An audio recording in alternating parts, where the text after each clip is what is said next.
రేవంత్ రెడ్డి సర్కార్ హైడ్రా పేరుతో హైదరాబాద్ లోని చాలా అక్రమ నిర్మాణాలను బుల్డోజర్ తో నేలకూలుస్తున్న సంగతి తెలిసిందే. అయితే తాజాగా రేవంత్ రెడ్డి బుల్డోజర్ తో ఏకంగా బాలకృష్ణ ఇంటిపైకి వచ్చేస్తున్నారంటూ సోషల్ మీడియాలో అనేక పోస్టులు హల్చల్ చేస్తున్నాయి. పైసా పోతే ప్రాణం పోయినట్లు వ్యవహరించే బాలయ్య రేవంత్ తీసుకున్న ఈ డెసిషన్ కి విలువిల్లాడిపోతున్నారని ప్రచారం జరుగుతుంది. అయితే బాలకృష్ణ ఇంటిపైకి బుల్డోజర్లు రాబోతున్న మాట వాస్తవమే, కానీ అది హైడ్రాలో భాగం కాదు.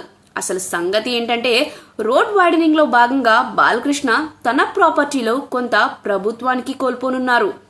రేవంత్ సర్కార్ తెలంగాణలోని Jubilee Hills check post KBR park వద్ద రోడ్డు విస్తరణ చేపట్టేందుకు సిద్ధమైంది. ఈ రోడ్డు విస్తరణలో భాగంగా టీడీపీ ఎమ్మెల్యే బాలకృష్ణ ఇంటికి సుమారు 6 అడుగుల మేర మార్కింగ్ వేయడం ఇప్పుడు సంచలనంగా మారింది. ఆ 6 అడుగులు బాలకృష్ణ రోడ్డు విస్తరణలో భాగంగా కోల్పోవాల్సి వస్తుందని అధికారులు చెబుతున్నారు. దీనిపై నందమూరి హీరో తీవ్ర అసహనం వ్యక్తం చేస్తున్నట్లుగా వార్తలు వస్తున్నాయి. కేబీఆర్ పార్క్ చుట్టూ నెలకొన్న ట్రాఫిక్ ప్రాబ్లమ్స్ కి చెక్ పెట్టాలని గత బీఆర్ఎస్ ప్రభుత్వమే ఆలోచన చేసింది. ఫ్లైఓవర్లు, అండర్ పాస్లతో ట్రాఫిక్ సమస్యలను చాలా వరకు తగ్గించవచ్చు అని భావించింది. కానీ ఆ చర్యలు తీసుకోకముందే ఆ ప్రభుత్వం దిగిపోయింది. కొత్త ప్రభుత్వం అధికారంలోకి రావడం వల్ల ఈ విషయం మొన్నటిదాకా మూలన పడింది. మళ్ళీ ఇప్పుడు CM Revanth Reddy road widening పనులను టేకప్ చేశారు. ఆయన తాజా ఆదేశాలతో అధికారులు మార్కింగ్ చేయడం మొదలుపెట్టారు. ఈ నేపథ్యంలోనే జూబ్లీ హిల్స్ చెక్ పోస్ట్ సమీపంలో కేబీఆర్ పార్క్ వాకింగ్ ట్రాక్ కు ఎదురుగా ఉన్న బాలకృష్ణ ఇంటిని మార్కింగ్ చేయడం జరిగింది.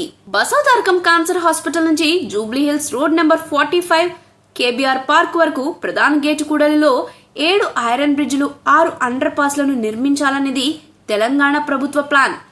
1200 కోట్లతో వీటిని నిర్మాణాన్ని పూర్తి చేయనున్నారు.